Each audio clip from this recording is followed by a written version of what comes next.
So now let's discuss the maximum drawdown. The maximum drawdown, the MDD, is the maximum observed loss from a peak to a trough of a portfolio before a new peak is attained. Maximum drawdown is an indicator of downside risk over a specified time period. And again, let's discuss the example.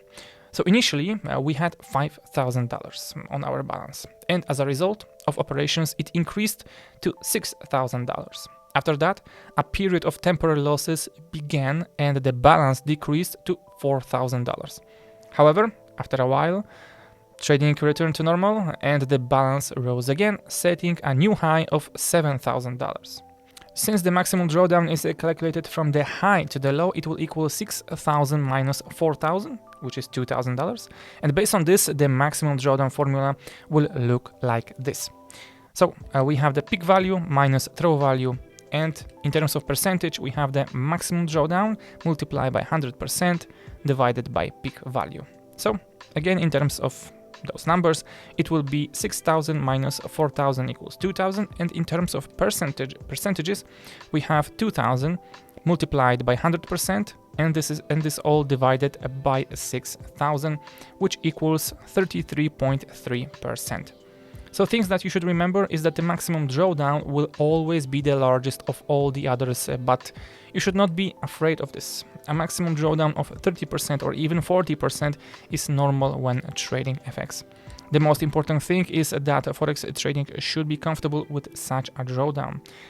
Another thing is the duration of the maximum drawdown. If it was formed within a short period of time, this may be a force measure, but if it was formed for a long time, the trading plan should be adjusted.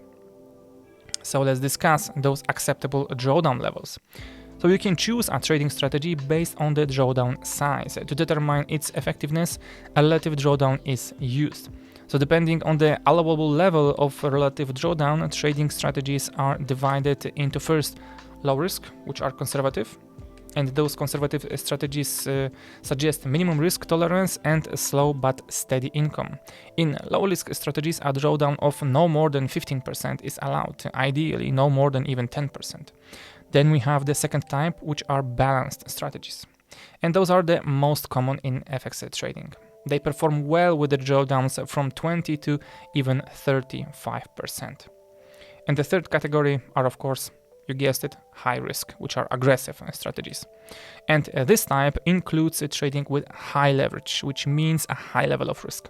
In such trading systems, it is acceptable to receive drawdowns of up to 50%, and when using the martingale strategy, even up to 70%. So, as for using high leverage, traders' aggressive approach is attractive for beginner traders due to their high potential profits. In such trading systems, leverage is always used, allowing you to earn a lot quickly, but it also has a downside: high risk. The higher the leverage, the higher the risk of loss. So do not increase the leverage if you're not ready to see half of your deposit in a drawdown.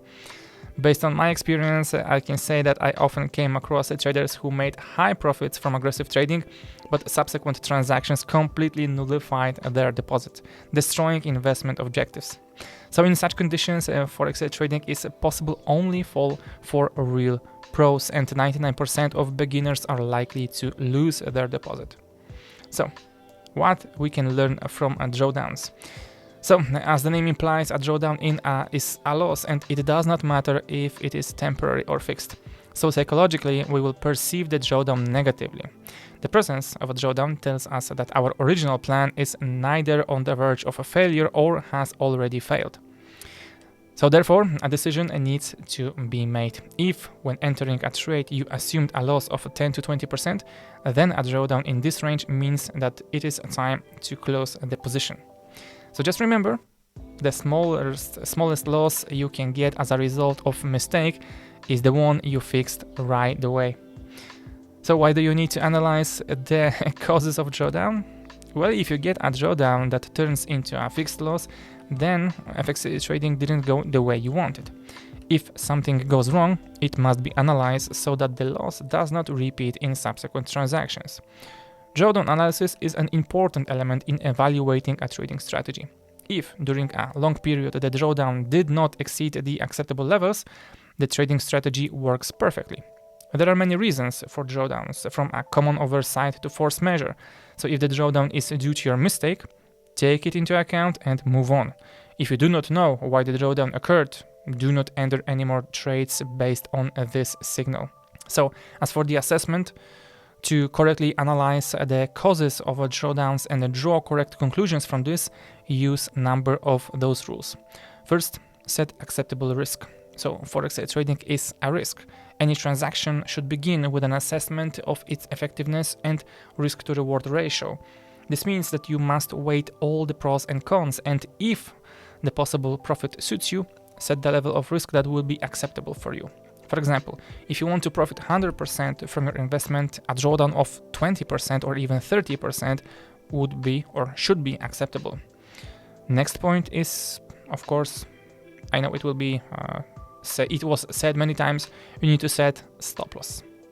So to prevent a drawdown from destroying your deposit, set a stop loss. The market is irrational and anything can happen. Crisis, collapses of banks, economies, and much more.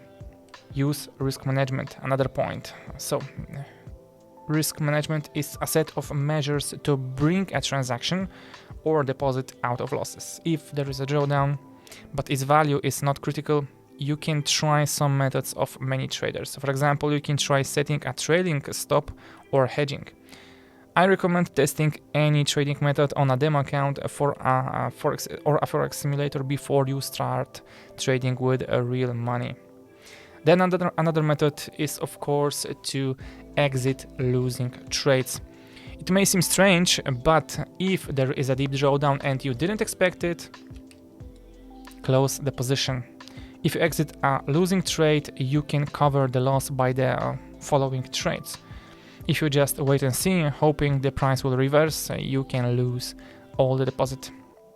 So, the losing streak. Psychology in trading is the most important part. One can imagine how a trader is morally pressed by a series of several drawdowns or losses in a row. So let's look at the situation from a different angle. If a trader has a losing streak, several unsuccessful trades in a row, this is not always a bad thing. Firstly, it shows that the person controls the risk and does not allow one bad trade to destroy the entire deposit. With proper risk management, the potential for profit is always higher than the potential for loss. So one profitable transaction will compensate for the past performance. From my own experience, I can say that a losing streak happens to everyone, and if this happens, you should not turn off the path. Believe in your strategy and it will bring you profit. Always remember, the effectiveness of a strategy is determined by the final result. It doesn't matter if the stock market or the Forex market. You can make 20 losing trades at the beginning and 30 profitable trades at the end, so the end result will be in your favor overall.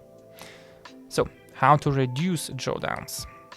So let's imagine the situation. You have calculated everything in advance, but there is still a drawdown. So what to do to minimize the losses? Let's look at the several options. First, you can exit the trade. So the minimum loss is the one that was closed immediately. If there is a drawdown and it exceeds the acceptable level and your skills and experience do not allow you to correct the situation on your own, close the position. Exit trade, analyze the reasons, and try to avoid the loss next time. To make profit, each new transaction should not be a continuation of the old one, but a new one. Second is trailing stop. If you are unwilling to close the losing trade, you can try to correct the situation. The first tool is an automated loss limiter, but it should not be a simple stop loss, which will just exit the trade. You should set a trailing stop which will follow the price up to the profit. The trailing stop works like a stop loss on a loss and a take profit on a profit. So upon reaching its level, the transaction will be closed. If the drawdown starts to decrease, it will follow the price, reducing the maximum loss. Another way is hedging. It means entering an opposite trade for the same amount as the losing one. If the position is opened using the same instrument, the position will be locked. It will block, we could say, both loss and profit, but will give you time to think about a more detailed plan. Hedging is a more complex action. Usually, different retail investors' accounts are used for hedging, but one instrument. As a result, you will lock the position, but since these are different accounts, transactions do not block each other. So you can also hedge using opposing instrument. For example, a loss yielded by the Euro-USD drop can be hedged with a profit from the USD-CHF rise, as they will move in different directions. So what are the conclusions? Summing up, there are several takeaways. A drawdown is a natural state of a trading account or trade. You shouldn't be afraid of drawdowns, you should be able to control it. So for successful trading, you need to know what is an acceptable drawdown before entering a trade. The most important thing in trading is not how low your drawdown is, but how much capital you earned. So guys, on that note, I will end this video. Thank you guys for watching. Of course, check our other productions and yeah, follow for more.